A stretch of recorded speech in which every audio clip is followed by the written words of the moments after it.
welcome back to my channel, or welcome to my channel if this is your first time being here.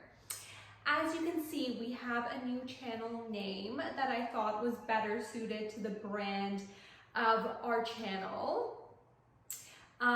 Thank you guys so much for watching today. Please like, comment, and subscribe so I know that you enjoy my videos and so that we can continue to grow our community of young professional men and women. So in today's video, I'm going to be talking about 5 ways to save for your retirement in your 20s. This is an especially important video because really retirement savings need to start now. The best retirements are going to actually be the ones that are, the best retirement funds are going to be the ones you start in your 20s, because when it comes to retirement, time is a huge factor in the interest that you earn and the amount of money you're able to accumulate. So you better get started on this fast because it creeps up on you quicker than you think. You don't want to be in your 40s and 50s just starting to think about retirement. You want to think about retirement right now in your 20s. Tip number 1, analyze your time horizon and your risk tolerance before you start saving and investing for your retirement. So to do this, you need to ask yourself 3 simple questions. How much money do I think I need to be comfortable during retirement? When do I plan to retire? So the time span. And lastly, what is my risk tolerance like? Am I conservative or am I aggressive, and do I like to take risks?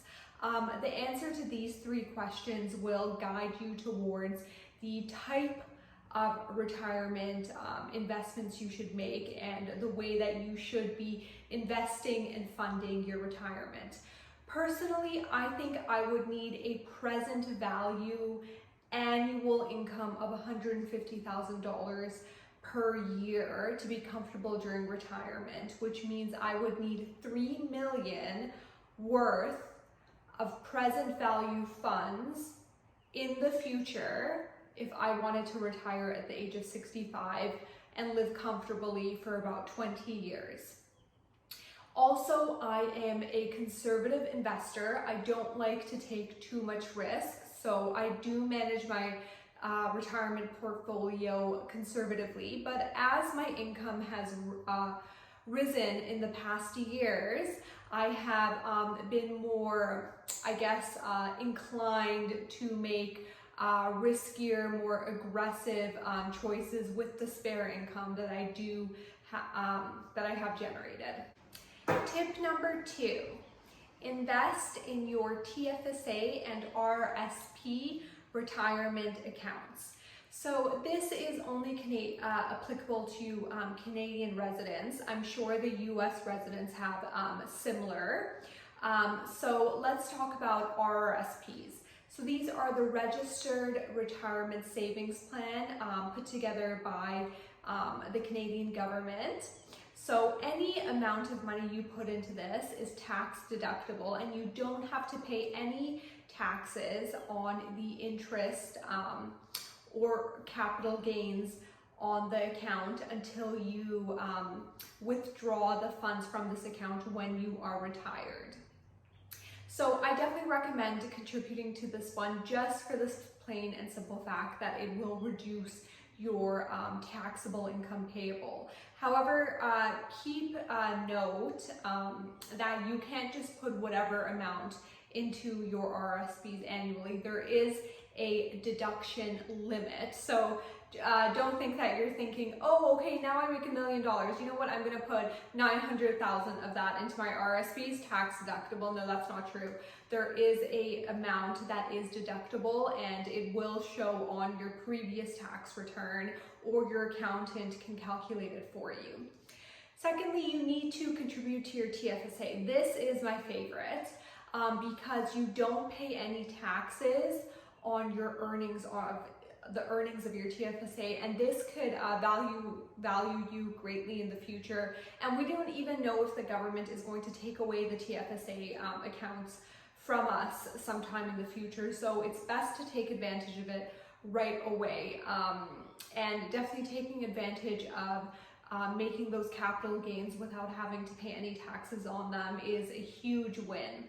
I personally contribute to both my RRSP and my TFSA, but I lean heavier towards my TFSA because I don't want to be paying any taxes on the earned income via interest and capital gains and or dividends that I make through my TFSA at any point in time. The RRSP, you don't pay taxes on it while it's in the account, but when you eventually do take it out of your account, you do pay taxes on it.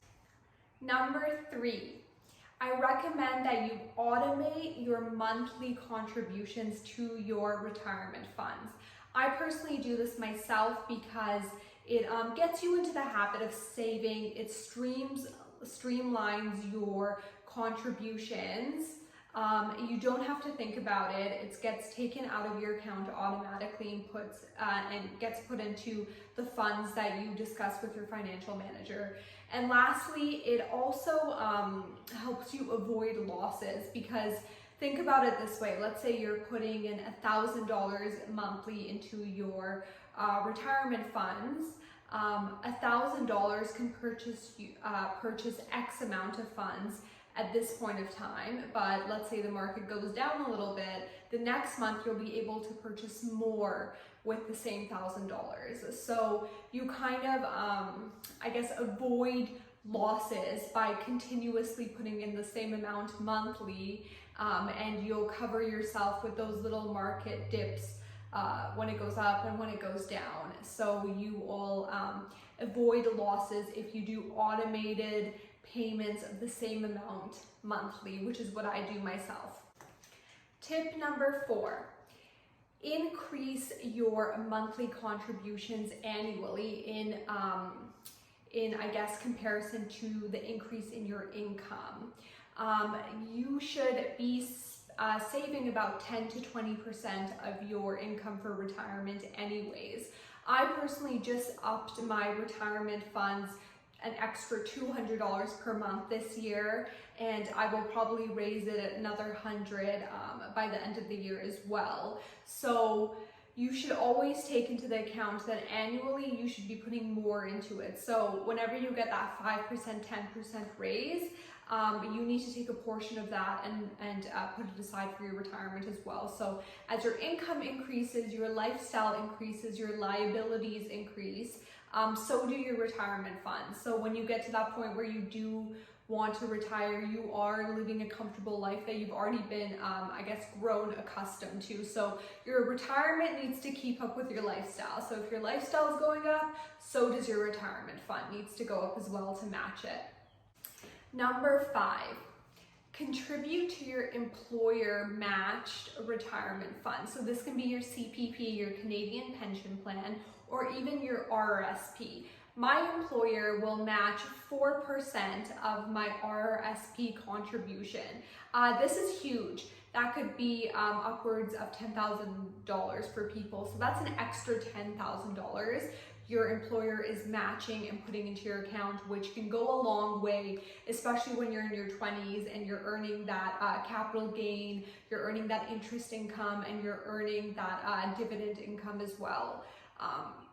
So that is something huge to take advantage of.